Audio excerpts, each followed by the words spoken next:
Haleluya. Shalom saudara yang dikasih dalam Tuhan, dimanapun Bapak Ibu Saudara berada. Hari ini kembali saya menyapa setiap umat Tuhan dalam program Bible and Coffee. Melalui program ini saya rindu setiap kita tetap terus tertanam dalam firman Tuhan.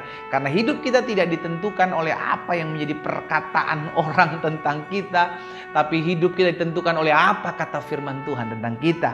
Hidup kita juga tidak ditentukan oleh apa yang terjadi di hadapan kita, tapi hidup kita ditentukan oleh apa yang menjadi perkataan Tuhan, firman Tuhan yang ada dalam kehidupan kita. Sehingga pada akhirnya dasar hidup kita adalah firman Tuhan dan bukan keadaan yang terjadi. Karena Alkitab jelas katakan kita hidup bukan karena melihat, kita hidup karena percaya. Hidup kita karena beriman kepada Kristus. Karena kita percaya, kita beriman, maka kita melihat perkara-perkara dahsyat yang akan Tuhan kerjakan dalam kehidupan kita. Karena itu melalui program Bible and Coffee ini, saudara yang dikasih dalam Tuhan, ayo kita kembali merenungkan firman Tuhan. Karena langit dan bumi akan lenyap, tetapi firman Tuhan akan tinggal tetap dalam kehidupan kita. Haleluya. Mari kita berdoa, kita datang kepada Tuhan, kita akan merenungkan firman Tuhan. Bapa Surgawi, kami mengucap syukur buat kasih setiamu, buat anugerahmu dalam kehidupan kami. Kami berterima kasih karena Tuhan yang memelihara kami, memampukan kami menghadapi segala sesuatu yang harus kami hadapi dalam hidup kami. Betul, dalam kami mengiring Tuhan ada badai. Betul, dalam kami mengiring Tuhan ada pergumulan, ada masalah. Ada terkadang ujian yang membuat kami semakin hari semakin percaya kepada Tuhan. Tapi satu hal yang kami mengerti, bahwa Allah turut bekerja di dalam segala sesuatu untuk mendatangkan kebaikan buat kehidupan kami.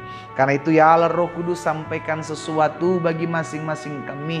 Urapi kami dengan roh hikmat dan wahyu, sehingga kami mengerti akan kebenaran, dan biarlah kebenaran ini yang memerdekakan hidup kami.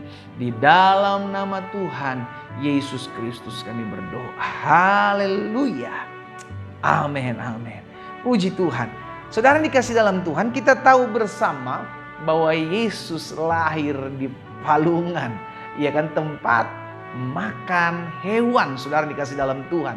Dan jadi pertanyaan buat setiap kita, apakah Tuhan tidak bisa buat mujizat kepada Maria dan Yusuf pada saat ada di sana untuk mengadakan tempat minimal untuk buat mereka ada tempat nyaman? Bisa, tentu bisa, saudara. Tapi kenapa saudara dikasih dalam Tuhan Yesus tetap memilih di palungan?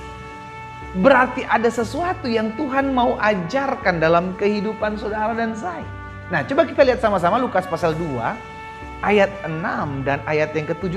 Ini yang menjadi pertanyaan mungkin sebagian besar kita, kenapa Yesus mesti lahir di palungan? Dia kan Tuhan. Kalau dia Tuhan harusnya dia bisa buat mujizat pada saat Maria dan Yusuf sedang membutuhkan tempat untuk mereka bersalin, ya. Lukas pasal 2 ayat 6 dan ayat yang ke-7. Ketika mereka di situ, tibalah waktunya bagi Maria untuk bersalin, saudara dikasih dalam Tuhan. Dan ia melahirkan seorang anak laki-laki, anaknya yang sulung. Lalu dibungkusnya dengan lampin dan dibaringkannya di dalam palungan. Karena apa? Alkitab jelas katakan, karena tidak ada tempat bagi mereka di rumah penginapan. Bayangkan saudara. Ini yang harusnya kita berpikir gitu loh kan. Kalau memang Yesus adalah Tuhan kan, dia bisa dong buat mujizat. Buat Maria dan Yusuf pada saat mau melahirkan, minimal tiba-tiba kosong gitu kan, ada tempat-tempat penginapan. Tapi enggak dibuat seperti itu. Kenapa? Ternyata Tuhan Yesus sedang mengajarkan kepada kita satu hal. Bukan soal tempat di mana dia akan dilahirkan. Saya ulangi sekali lagi. Bukan soal di tempat di mana dia sedang melahirkan. Dia akan melahirkan maksud saya. Tapi tempat apapun yang membukakan untuk dirinya ada di sana, maka dia akan ada di sana. Maksudnya apa? Tuhan tidak melihat latar belakang kita siapa. Selama kita mau membuka hati kita untuk Yesus hadir, Yesus lahir, maka dia akan hadir, dia akan lahir dalam hati kita. Kira-kira seperti itulah yang Tuhan mau ajarkan setiap kita. Bahwa Tuhan tidak melihat tempatnya untuk kelahiran dia. Demikian pula setiap kita. Tuhan gak lihat siapa kita yang menerima dia. Membiarkan dan mengizinkan dia lahir dalam hati kita masing-masing. Tuhan gak peduli dari latar belakang apa engkau. Engkau yang memiliki harta benda banyak. Ataupun engkau belum dipercayakan Tuhan memiliki harta benda. Engkau yang hidup susah maupun engkau yang hidup kaya raya bergelimpangan harta. Saudara dikasih dalam Tuhan. Yang Tuhan cari adalah kesediaan. Sama-sama bilang sama saya, kesediaan. Kesediaan untuk apa? Untuk membuka hati untuk kelahirannya. Dan pada saat itu tempat itu membukakan dirinya, tempat di mana Yesus dilahirkan, tempat di mana Yusuf dan Maria hanya bisa tinggal di situ. Ya tempat itu, kandang hewan itu yang bisa dipakai. Di tempat itu pun Yesus bisa lahir. Dengan kata lain, tidak peduli siapapun saudara, dari latar belakang apapun saudara, kalau engkau membukakan hatimu, mengizinkan Yesus lahir dalam hidupmu, maka dia akan lahir dalam hidup setiap kita. Katakan amin. Hari ini kita diingatkan. Saya teramat percaya Yesus dapat buat mujizat pada saat itu untuk membuat tempat-tempat penginapan sepi sehingga Yusuf dan Maria bisa lahir di kamar yang lebih layak melahirkan Yesus. Tapi kenapa Yesus lebih memilih palungan, kandang hewan sebagai tempat untuk dia lahir? Agar setiap kita manusia menyadari bukan soal seberapa hancurnya hidup kita. Bukan soal dari latar belakang kehancuran dosa seperti apa yang kita pernah lakukan.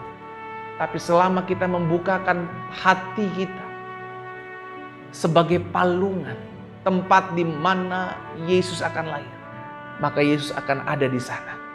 Hari ini, siapapun engkau yang mendengarkan firman Tuhan saat ini, engkau dari latar belakang hidup yang hancur, engkau dari latar belakang hidup yang berantakan, Natal berbicara tentang kasih Tuhan.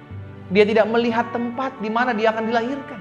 Dia tidak melihat tempat di mana dia akan tinggal. Saudara, dari latar belakang apapun, selama engkau mau membuka hatimu menjadi palungan tempat Yesus akan lahir, maka hari ini juga engkau akan lihat Tuhan akan ubahkan kehidupan setiap kita. Karena itu hari ini saya percaya tidak ada sesuatu terjadi secara kebetulan. Bukan juga suatu kebetulan kau mendengarkan firman Tuhan pada saat ini. Tuhan mau lahir dalam kehidupan kita. Jadikan hati kita sebagai palungan, tempat di mana Yesus akan lahir. Karena yang Yesus lihat bukan tempat siapa. Itu sebabnya terbukti. Dia tidak melihat tempat di mana dia lahir. Hal yang sama akan dinyatakan. Dia tidak peduli tempat siapa. Siapa latar belakang kita, siapa orang tua kita. Dari latar belakang keluarga mana kita, dia tidak lihat itu.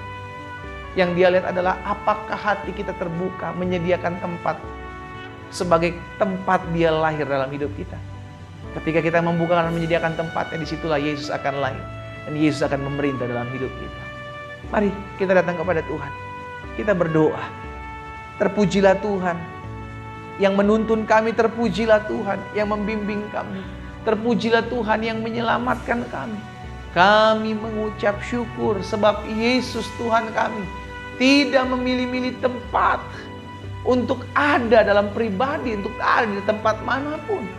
Sehingga akhirnya kami menyadari bahwa Yesus Kristus Tuhan, Engkaulah Allah yang selalu ada dalam kehidupan kami, membawa hidup kami, menuntun hidup kami masuk dalam seluruh rancangan Tuhan, rancangan Allah yang ajaib. Bapa, terima kasih buat berkat firman-Mu.